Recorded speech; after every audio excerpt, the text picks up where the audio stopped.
what he had was his. B.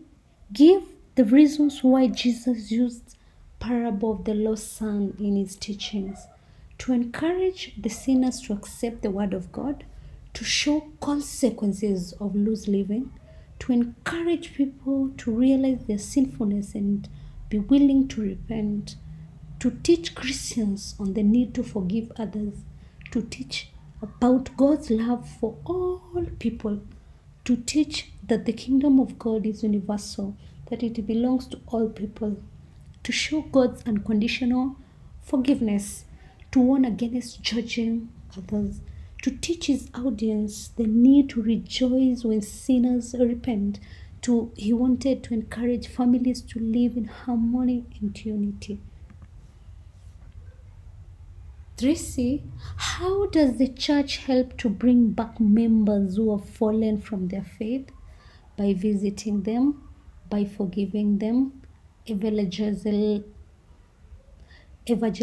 to them, guiding and counseling them, praying for them, encouraging them to repent, inviting them to church, offering material support to them. Question 4A. Explain the teachings of Peter concerning the people of God. Believers are the chosen people of God. They are a holy nation since they are expected to lead righteous lives. They are appointed to speak about the wonderful deeds of God. They belong to God. That is, they form a family of God's own possession. They act as a royal priesthood by performing priestly tasks such as conducting church services and preaching. They are called from darkness to light. They have been transformed and should not be dominated by evil. They were once the covenant way of life. They were once outside the covenant way of life. They are led by the mercies of God. That is, they have received God's grace. B. In what ways can Christians identify those who are led by the Holy Spirit among themselves? By listening to confessions of Christians, that is, they should confess Jesus as Lord and Savior. By analyzing the kind of doctrine they preach or teach, it should be centered on Jesus Christ. By examining the lives of fellow Christians, whether they possess the fruits of the Holy Spirit. When a believer does not use the gifts of the Holy Spirit for selfish gain or motive, when Christians give glory to God after performing a miracle, when Christians lead people to Christ, by observing their way of life and behavior, we should not be led by the flesh. See, what is the role of the Holy Spirit in the church today? The Holy Spirit enables Christians to make the right decisions. He gives the believers deep understanding of God's purpose for them. It also helps believers to know who Jesus is. It strengthens Christians' faith. It gives them power to perform miracles. It enables Christians to speak in tongues. It also enables Christians to preach the word of God. It enables Christians to distinguish between spirits. It enables Christians to do works of mercy. That is basically to do charity. It convicts people of their sins. It unites believers as one body in Christ. Question 5A. State 4 similarities between the Christian and traditional African view on marriage. In both, so you should start in both marriage is ordained by God. In both marriage is for companionship. Marriage is for procreation. Marriage should be permanent. In both, the husband and the wife should respect each other. In both, marriage gives couples new social status. In both, faithfulness in marriage is encouraged. In both, remarriage is encouraged after the death of a spouse. In each, Basically, in both, sorry, not in each, in both, the husband is the head of the family. B.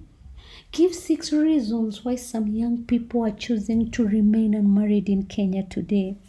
They have experienced incidences of broken marriages. In order to pursue their career, they are not ready to take responsibilities of marriage, poverty, and inadequate resources to start a family.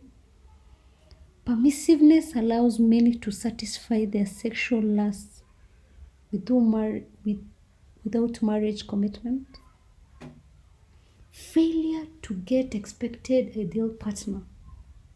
Marriage is no longer a communal duty but an individual decision. Religious commitment. Because of low self-esteem or basically lack of confidence. There's also fear of being jilted and also too many failed relationships. C. Identifies ways in which the church is helping solve the problem of domestic violence in Kenya today, offering guidance and counseling to couples who are affected, holding seminar and conferences for couples, developing mass media programs on family relationships, praying for the families, teachings on the need for love, respect, and tolerance in marriage, visiting members in their homes to encourage them, giving material assistance to the needy in order to reduce tension, condemning all forms of violence, settling disputes among couples. Question 6a. Outline the traditional African concept of wealth. Wealth is a blessing from God. Wealth is shared with the needy in the society. It is a part and parcel of human existence. It is measured in the amount of property, wives and children.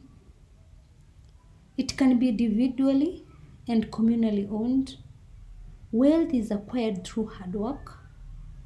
Wealth is acquired through inheritance and gifts. Wealth determines one's social status. B. Identify causes of poverty in the African traditional society. Lack of inheritance, raids where family fall a victim of raiders, natural calamities, sickness which makes one unable to work, broken taboos leading to curses, death that leaves children as orphans, laziness. 6C. In which ways can the church help to narrow the gap between the poor and the rich? Advocate for the cancellation of foreign debts that cripple the economy. Christians advocate for good governance in the country. The rich should be taxed in order to provide revenue that supports services which benefit the poor. Basically, Christians should pay taxes. Creation of jobs by both government and private sector to ensure the majority are in gainful employment. The government initiates programs that support the poor. The government should provide essential services to the poor. Prices of the basic goods should be regulated to enable the people access the goods. By exercising fairness and avoid corruption, Christians call on government to be accountable for their citizens, advocating application of virtues that promote equality, providing education to the poor in this society through training the poor to equip them with skills for self-reliance. Did you understand? Kindly let me know in the comment section below. Also, let me know what video I can look at tomorrow. Thanks a lot for subscribing and listening to me. God bless you.